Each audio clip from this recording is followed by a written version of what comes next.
Anton Chekhov. About Love. Read by Nikita Burukhin. At lunch next day there were very nice peas, crayfish, and mutton cutlets. And while we were eating, Nicanor, the cook, came up to ask what the visitors would like for dinner. He was a man of medium height, with a puffy face and little eyes. He was close-shaven, and it looked as though his mustaches had not been shaved, but had been pulled out by the roots. Alyoshin told us that the beautiful Pelageya was in love with this cook. As he drank and was of a violent character, she did not want to marry him, but was willing to live with him without. He was very devout, and his religious convictions would not allow him to live in sin. He insisted on her marrying him, and would consent to nothing else, and when he was drunk he used to abuse her, and even beat her. Whenever he got drunk she used to hide upstairs and sob, and on such occasions Alyoshin and the servants stayed in the house to be ready to defend her in case of necessity. We began talking about love. "How love is born," said Alyoshin. "Why Pelageya does not love somebody more like herself in her spiritual and external qualities, and why she fell in love with Nicanor, that ugly snout. We all call him the snout. How far questions of personal happiness are of consequence in love, all that is known. One can take what view one likes of it. So far only one incontestable truth has been uttered about love. This is a great mystery. Everything else that has been written or said about love is not a conclusion, but only a statement of questions which have remained unanswered. The explanation which would seem to fit one case does not apply in a dozen others, and the very best thing, to my mind, would be to explain every case individually without attempting to generalize. We ought, as the doctors say, to individualize each case. Perfectly true, Burukhin assented. We Russians of the educated class have a partiality for these questions that remain unanswered. Love is usually poeticized, decorated with roses, nightingales. We Russians decorate our lives with these momentous questions and select the most uninteresting of them, too. In Moscow, when I was a student, I had a friend who shared my life, a charming lady, and every time I took her in my arms, she was thinking what I would allow her a month for housekeeping and what was the price of beef a pound. In the same way, when we are all in love, we are never tired of asking ourselves questions, whether it is honorable or dishonorable, sensible or stupid, what this love is leading up to, and so on. Whether it is a good thing or not, I don't know, but that is in the way unsatisfactory and irritating, I do know. It looked as though he wanted to tell some story. People who lead a solitary existence always have something in their hearts which they are eager to talk about. In town, bachelors visit the baths and the restaurants on purpose to talk, and sometimes tell the most interesting things to bath attendants and waiters. In the country, as a rule, they unbosom themselves to their guests. Now from the window we could see a grey sky, trees drenched in the rain. In such weather we could go nowhere, and there was nothing for us to do but to tell stories and to listen. I have lived at Safino and been farming for a long time, Alyoshin began, ever since I left the university. I am an idle gentleman by education, a studious person by disposition, but there was a big debt owing on the estate when I came here, and as my father was in debt partly because he had spent so much on my education, I resolved not to go away, but to work till I paid off the debt. I made up my mind to this and set to work, not, I must confess, without some repugnance. The land here does not yield much, and if one is not to farm, at the last one must employ serf labor or hired laborers, which is almost the same thing, or put it on a peasant footing, that is, work the fields oneself and with one's family. There is no middle path.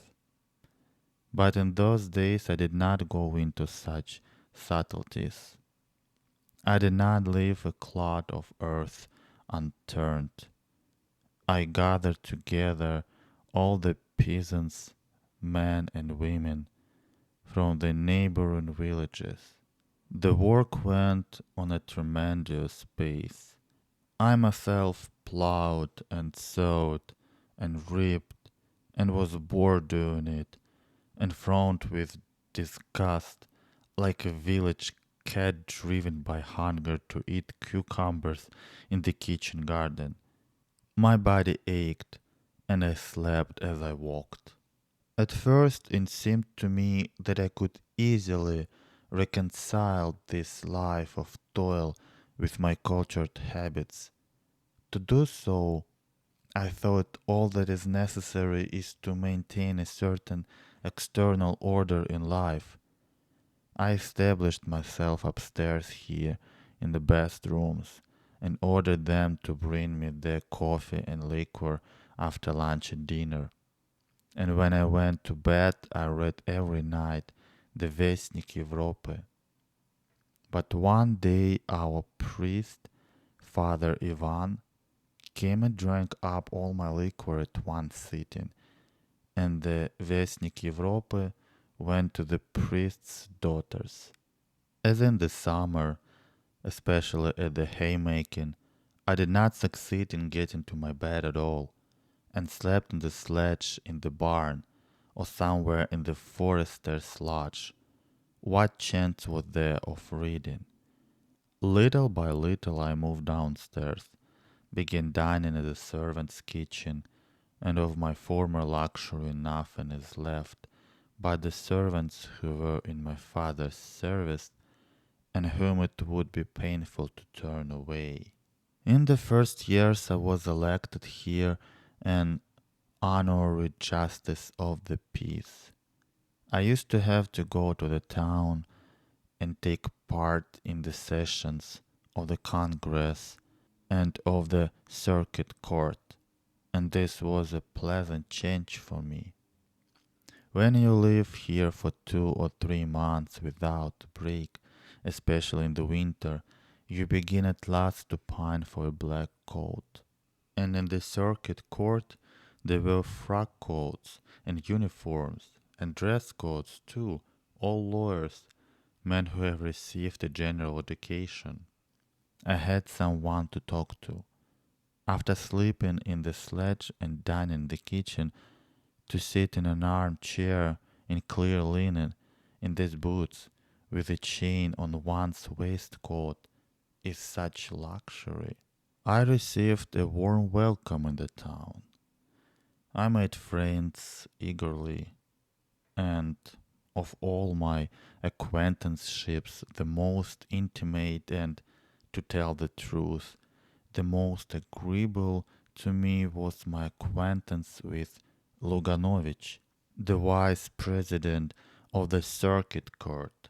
You both know him, a most charming personality. It all happened just after a celebrated case of incendiarism. The preliminary investigation lasted 2 days. We were exhausted. Luganovich looked at me and said, "Look here, come round to dinner with me." This was unexpected, as I knew Luganovich very little, only officially, and I had never been to his house. I only just went to my hotel room to change and went off to dinner. And here it was my lot to meet Anna Alexeyevna, Luganovich's wife. At that time she was still very young, not more than 22, and her first baby had been born just 6 months before. It is all a thing of the past, and now I should find it difficult to define what there was so exceptional in her, what it was in her attracted me so much. At the time, at dinner, it was all perfectly clear to me. I saw a lovely, young, good, intelligent, fascinating woman, such as I had never met before, and I felt her at once someone close and already familiar, as though that face, those cordial, intelligent eyes, I had seen somewhere in my childhood in the album which lay on my mother's chest of drawers. 4 Jews were charged with being incendiaries, were regarded as a gang of robbers, and, to my mind, quite groundlessly. At dinner I was very much excited. I was uncomfortable, and I don't know what I said, but Anna Alexeyevna kept shaking her head and saying to her husband, "Dmitri, how's this?" Luganovich is a good-natured man, one of those simple-hearted people who firmly maintain the opinion that once a man is charged before a court, he is guilty, and to express doubt of the correctness of a sentence cannot be done except in legal form on paper, and not at dinner and in private conversation. "You and I did not set fire to the place," he said softly, "and you see we are not condemned and not in prison." And both husband and wife tried to make me eat and drink as much as possible. From some trifling details, from the way they made the coffee together, for instance, and from the way they understood each other at half a word, I could gather that they lived in harmony and comfort, and that they were glad of a visitor. After dinner they played a duet on the piano. Then it got dark and I went home. That was in the beginning of spring. After that I spent the whole summer in Sofino without a break, and I had no time to think of the town, either, but the memory of the graceful fair-haired woman remained in my mind all those days. I did not think of her, but it was a thought her light shadow will lie on my heart. In the late autumn there was a theatrical performance for some charitable object in the town. I went into the governor's box. I was invited to go there in the interval. I looked, and there was Anna Alexeyevna sitting beside the governor's wife. And again the same irresistible, thrilling impression of beauty and sweet, caressing eyes, and again the same feeling of nearness. We sat side by side, then went to the foyer. "You've grown thinner," she said. "Have you been ill?" "Yes, I've had rheumatism in my shoulder, and in rainy weather I can't sleep." "You look dispirited. In the spring when you came to dinner you were younger, more confident. You were full of eagerness, and talked a great deal then. You were very interesting, and I really must confess I was a little carried away by you. For some reason, you often came back to my memory during the summer, and when I was getting ready for the theater today, I thought I should see you. And she laughed. But you look dispirited today, she repeated. It makes you seem older. The next day I lunched at the Luganoviches. After lunch they drove out to the summer villa in order to make arrangements there for the winter, and I went with them. I returned with them to the town, and at midnight drank tea with them in quiet domestic surroundings, while the fire glowed and the young mother kept going to see if her baby girl was asleep. And after that, every time I went to town, I never failed to visit the Luganoviches. They grew used to me, and I grew used to them. As a rule, I went in unannounced, as though I were one of the family. Who is there? I would hear from a faraway room, in the drawling voice that seemed to me so lovely. It is Pavel Konstantinovich, answered the maid or the nurse. Anna Alexeyevna would come out to me with an anxious face and would ask every time, "Why is it so long since you have been? Has anything happened?" Her eyes, the elegant, refined hand she gave me, her indoor dress, the way she did her hair, her voice, her step, always produced the same impression on me of something new and extraordinary in my life, and very important.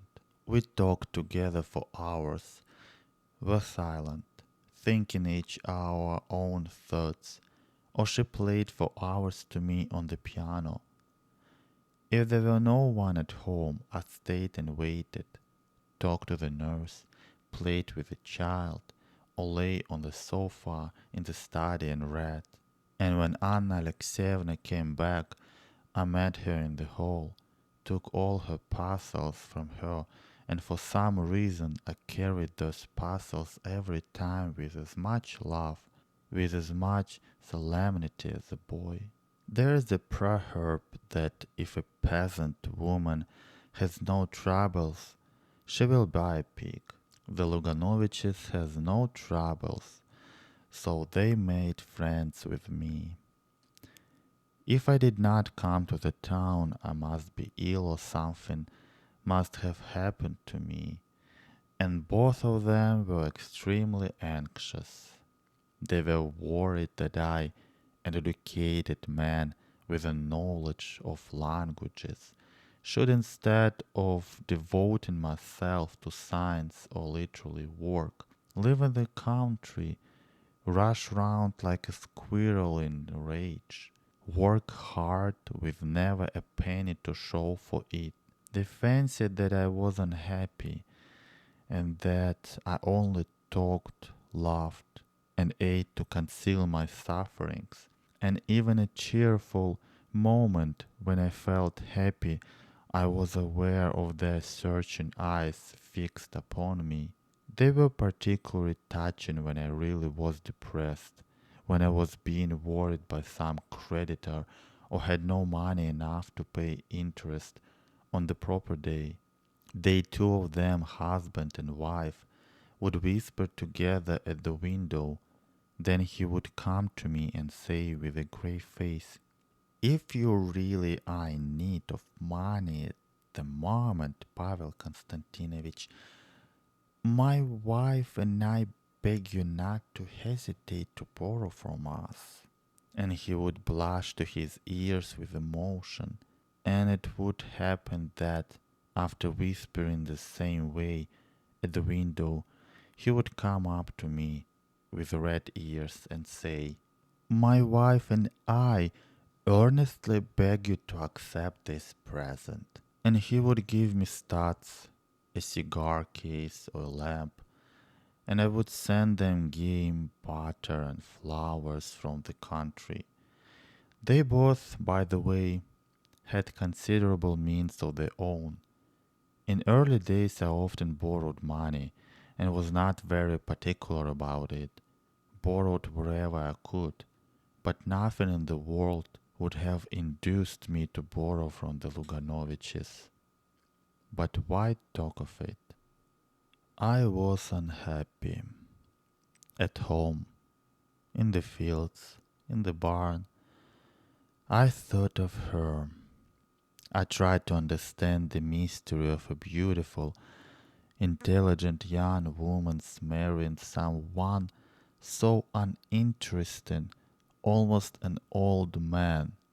Her husband was over 40, and having children by him. To understand the mystery of this uninteresting, good, simple-hearted man who argued with such wearisome good sense at balls and evening parties kept near the more solid people, looking listless and superfluous with a submissive, uninterested expression as though he had been brought there for sale, who yet believed in his right to be happy, to have children by her, and I kept trying to understand why she had met him first and not me, and why such a terrible mistake in our lives need have happened. And when I went to the town, I saw every time from her eyes that she was expecting me, and she would confess to me herself that she had had a peculiar feeling all the day and had guessed that I should come. We talked a long time and were silent, yet we did not confess our love to each other, but timidly and jealously concealed it. We were afraid of everything that might reveal our secret to ourselves. I loved her tenderly, deeply, but I reflected and kept asking myself what our love could lead to if we had not the strength to fight against it. It seemed to be incredible that my gentle, sad love could all at once curiously break up the even tenor of the life of her husband, her children, and all the household in which I was so loved and trusted. Would it be honorable? She would go away with me, but where? Where could I take her? It would have been a different matter if I had had a beautiful, interesting life, if, for instance, I had been struggling for the emancipation of my country, or had been a celebrated man of science, an artist or a painter, but as it was, it would mean taking her from one everyday humdrum life to another as humdrum, or perhaps more so. And how long would our happiness last? What would happen to her in case I was ill, in case I died, or if we simply grew cold to one another? And she apparently reasoned in the same way. She thought of her husband, her children, and of her mother, who loved the husband like a son. If she abandoned herself to her feelings, she would have to lie, or else to tell the truth, and in her position either would have been equally terrible and inconvenient. And she was tormented by the question whether her love would bring me happiness. Would she not complicate my life, which as it was hard enough and full of all sorts of trouble? She fancied she was not young enough for me, that she was not industrious nor energetic enough to begin a new life, and she often talked to her husband of the importance of my marrying a girl of intelligence and merit who would be a capable housewife and a help to me, and she would immediately add that it would be difficult to find such a girl in the whole town. Meanwhile, the years were passing. Anna Alexeyevna already had two children, When I arrived at the Luganoviches, the servants smiled cordially. The children shouted that Uncle Pavel Konstantinovich had come and hung on my neck. Everyone was overjoyed. They did not understand what was passing in my soul and thought that I, too, was happy. Everyone looked on me as a noble being, and grown-ups and children alike felt that a noble being was walking about their rooms, and that gave a peculiar charm to their manner towards me, as though in my presence their life, too, was purer and more beautiful. Anna Alexeyevna and I used to go to the theater together. Always walking there, we used to sit side by side in the stalls, our shoulders touching. I would take the opera glass from her hands without a word, and feel at that minute that she was near me, that she was mine, that we could not live without each other. But by some strange misunderstanding, when we came out of the theater, we always said goodbye and parted as though we were strangers. Goodness knows what people were saying about us in the town already, but there was not a word of truth in it all.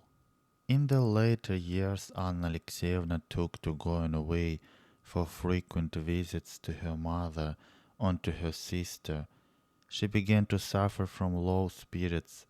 She began to recognize that her life was spoiled and unsatisfied, and at times she did not care to see her husband nor her children. She was already being treated for neurasthenia. We were silent and still silent, and in the presence of outsiders she displayed a strange irritation in regard to me. Whatever I talked about, she disagreed with me, and if I had an argument, she sided with my opponent. If I dropped anything, she would say coldly, "I congratulate you." If I forgot to take the opera glass when we were going to the theater, she would say afterwards, "I knew you would forget it." Luckily or unluckily, there is nothing in our lives that does not end sooner or later. The time of parting came as Luganovich was appointed president in one of the western provinces. They had to sell their furniture, their horses, their summer villa. When they drove out to the villa and afterwards looked back as they were going away to look for the last time at the garden, at the green roof, everyone was sad, and I realized that I had to say goodbye not only to the villa. It was arranged that at the end of August we should see Anna Alexeyevna off to the Crimea, where the doctors were sending her, and that a little later Luganovich and the children would set off for the western province. We were a great crowd to see Anna Alexeyevna off. When she had said goodbye to her husband and her children, and there was only a minute left before the third bell, I ran into her compartment to put a basket, which she had almost forgotten, on the rack, and I had to say goodbye. When our eyes met in the compartment, our spiritual fortitude deserted us both. I took her in my arms. She pressed her face to my breast, and tears flowed from her eyes. Kissing her face, her shoulders, her hands wet with tears. Oh, how unhappy we were! I confessed my love for her, and with a burning pain in my heart I realized how unnecessary, how petty, and how deceptive all that had hindered us from love and was. I understood that when you love you must either, in your reasonings about that love, start from what is highest, from what is more important than happiness or unhappiness, sin a virtue in their accepted meaning, or you must not reason at all. I kissed her for the last time, pressed her hand, and parted forever. The train had already started. I went into the next compartment. It was empty, and until I reached the next station I sat there crying. Then I walked home to Safina. While Alyoshin was telling his story, the rain left off and the sun came out. Burkin and Ivan Ivanovich went out on the balcony, from which there was a beautiful view over the garden and the mill pond, which was shining now in the sunshine like a mirror. They admired it, and at the same time they were sorry that this man with the kind, clever eyes, who had told them this story with such genuine feeling, should be rushing round and round this huge estate like a squirrel on a wheel, instead of devoting himself to science or something else which would have made his life more pleasant. And they thought what a sorrowful face Anna Alexeyevna must have had when he said goodbye to her in the railway carriage and kissed her face and shoulders. Both of them had met her in the town, and Burkin knew her and thought her beautiful.